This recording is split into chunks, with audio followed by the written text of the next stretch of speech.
Yeah, but I joined this configuration in 2016.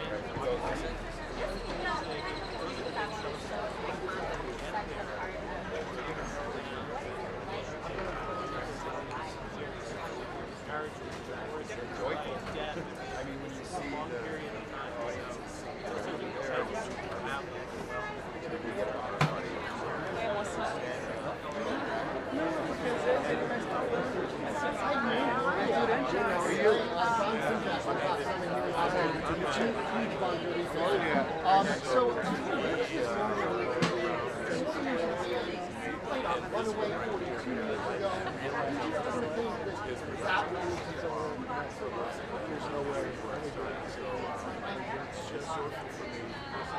John is a master of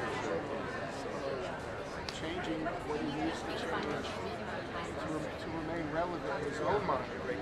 and big hooks. Joyous celebration of humanity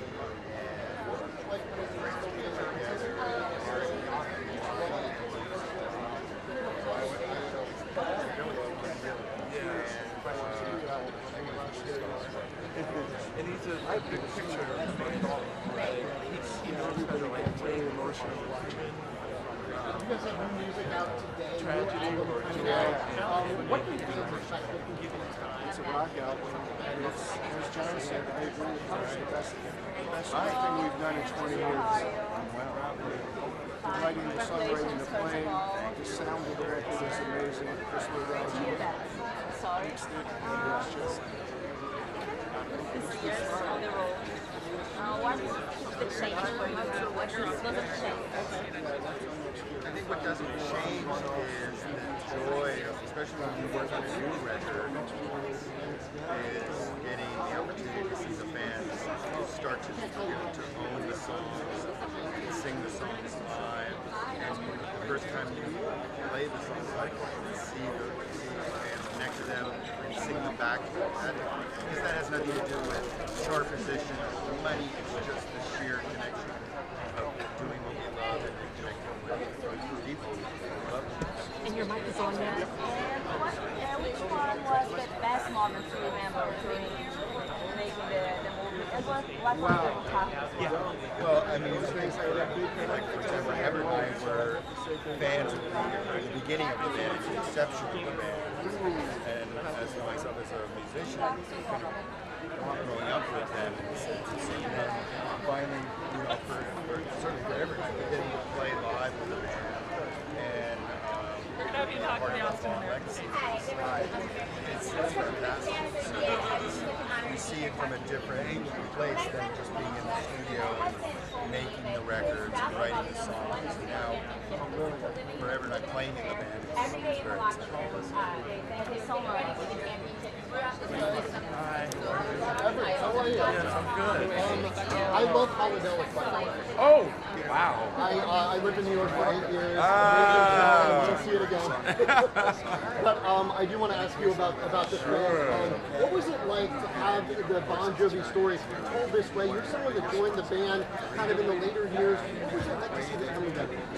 Well, I've been a deep fan for a long time, like back in the MTV days. So I was already like watching What was CBS Austin? and keeping track and singing the songs. And so to join at this part and be on the other side of it has been fascinating and humanizing and celebratory.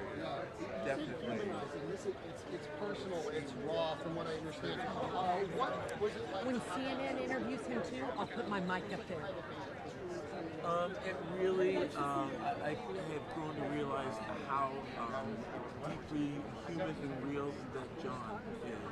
Like, he seemed like such a star to me, and once I got closer and hearing him tell his story and the band's story, it all became very tangible and warm and fuzzy and sensitive and real. Amber, thank you so much. I love Bon Jovi and I love having you in the band. Oh, You're I such love an amazing being in the musician. band. I've seen you guys live for 20 years, and when you joined, it was just like, Oh, good, and thank you so much for the holodelic shout out. oh my gosh, absolutely. Hi, John. Seen in Brazil. How are you? Nice to see you. Great. First of all, congratulations for the movie. I would like to know which was the best moment to remember during making the film, and which one was the hardest one? You know, it's not about being hard and pleasurable. I mean, big picture, it was. How does 40 years feel and celebrating one of those? It was an opportunity to look back, celebrate, you know, these 40 years that go by in a blink of an eye. And in the big picture, I'm really proud of this journey that we've been. And so, you know, the ups and the downs, it's everyone's truth come to fruition. And after all these years on the road, what remains the same for you? What doesn't change? Room service, it's the same hall. Another hotel room, another room service. And what did you hold on to stay together? The faith in each other and the idea that, you know, we were all setting out on this journey together, chasing a dream, and, you know, we learned how to be better as men and songwriters and performers together. What do you pray for today, nowadays? The sanity of the future of the world, you know, and I hope that, you know, these lessons are something that we can remember not to let history repeat itself. Okay, say hi to Veronica, our host in San Brazil. Hello, Veronica. Thank you so much. All right. So I hear that when you wrote Living on a Prayer, that you didn't even think it would be a hit. How is that possible? Well, in truth, you know, although the lyric and the chord progression, the melody were all written on that day, when we left there, we didn't have that bass line, which is so integral to the song. So it was when we went in the room and started to play it and create it, with the band behind it, is how it came to life. And one of the band members said, well, are we going to tell the truth or are we going to lie in this? What is it? Oh, it's the truth. This is the unfiltered truth is given by each individual member. So it is, in fact, each one of the members' individual truths. It's not whitewashed. It's all the warts and gray hair that go with it. And what will people be most surprised to hear? You'll tell me after you see it. What maybe did you learn in doing it that maybe you hadn't even thought about or realized?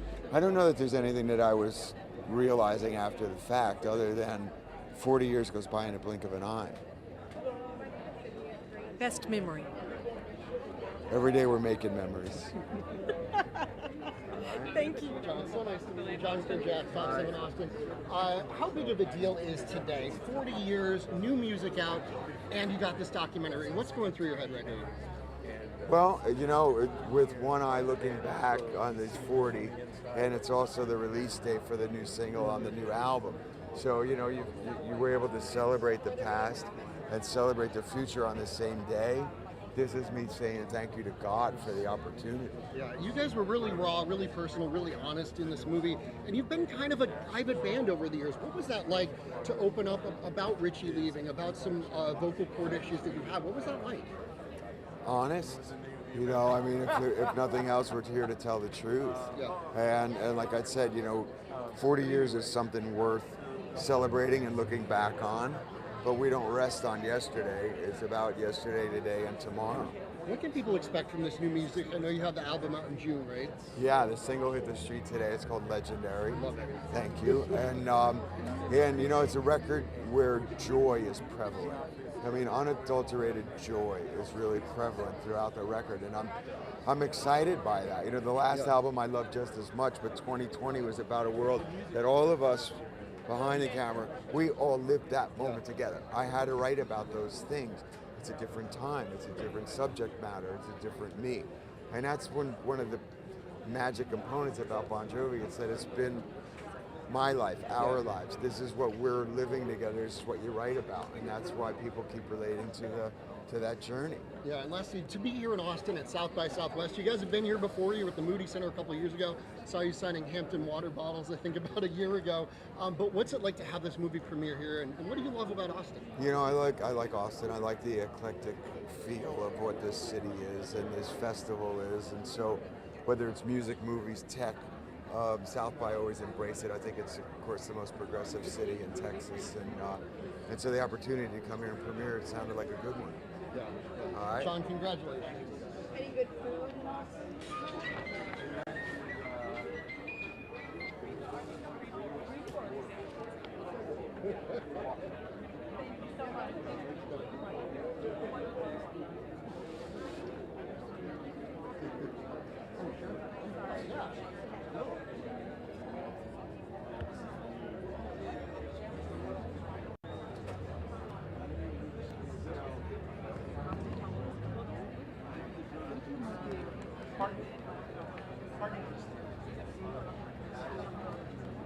Do you need to get in closer? Are you okay?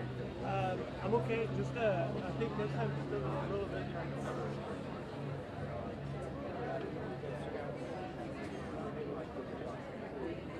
He's the guitarist, the new guitarist.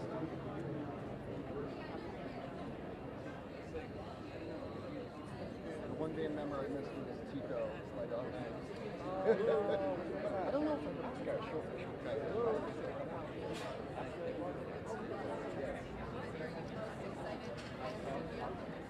I don't want to be.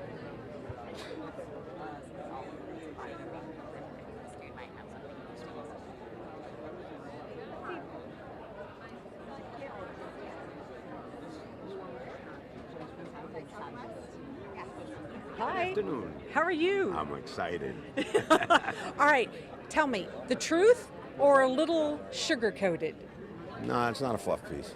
It's pretty much what we were like. That's working with Gotham. It was a wonderful marriage because he gets us, and it's the kind of thing that you could watch. I mean, look, we grew up with our baby pictures in public, and goofy haircuts and goofy outfits that were probably cool at the time. But to see, I mean, the archival material that he was able to find, I didn't know existed. So a lot of it was surprising, And there's moments I get choked up. We've been through a lot together. It's been a sexless marriage, and we're still together and still creating. It's wonderful to be able to celebrate that today. How were you all able to stay together 40 years and make this work when so many can't?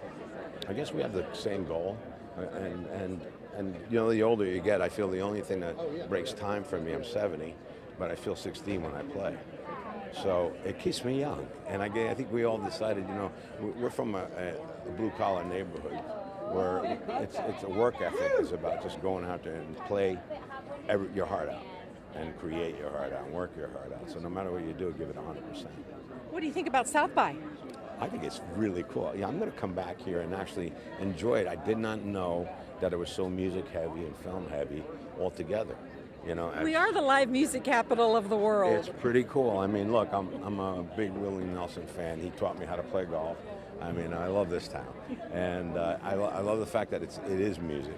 But to have this, I think it's almost like going to a jazz fest, where you have so many different things. I'd like to come here and spend a week and just really check it out because I had no idea. It's my first time here. Thank you.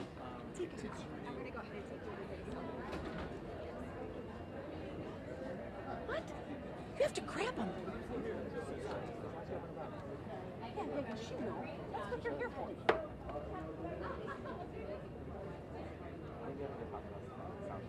What's up?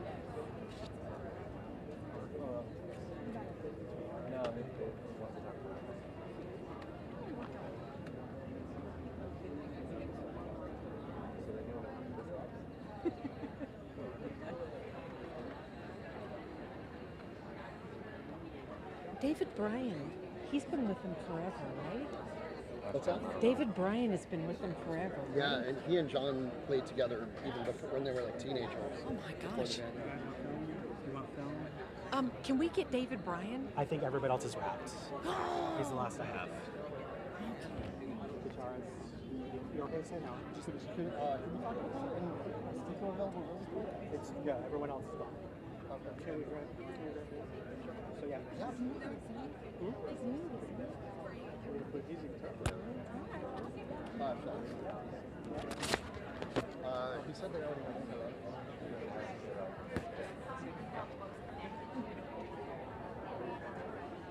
We're going to try to tighten these though, so I have to keep them moving. So we have to do the beginning.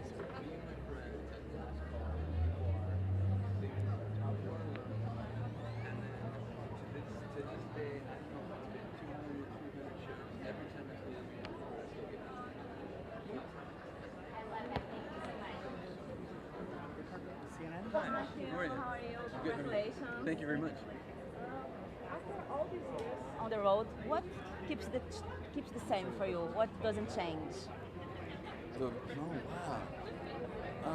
I think the feeling of getting on stage, the feeling, the excitement and energy, it's so electric when we do the hand pylon before we go on stage. That feeling to me is like, oh my God, it's time to rock.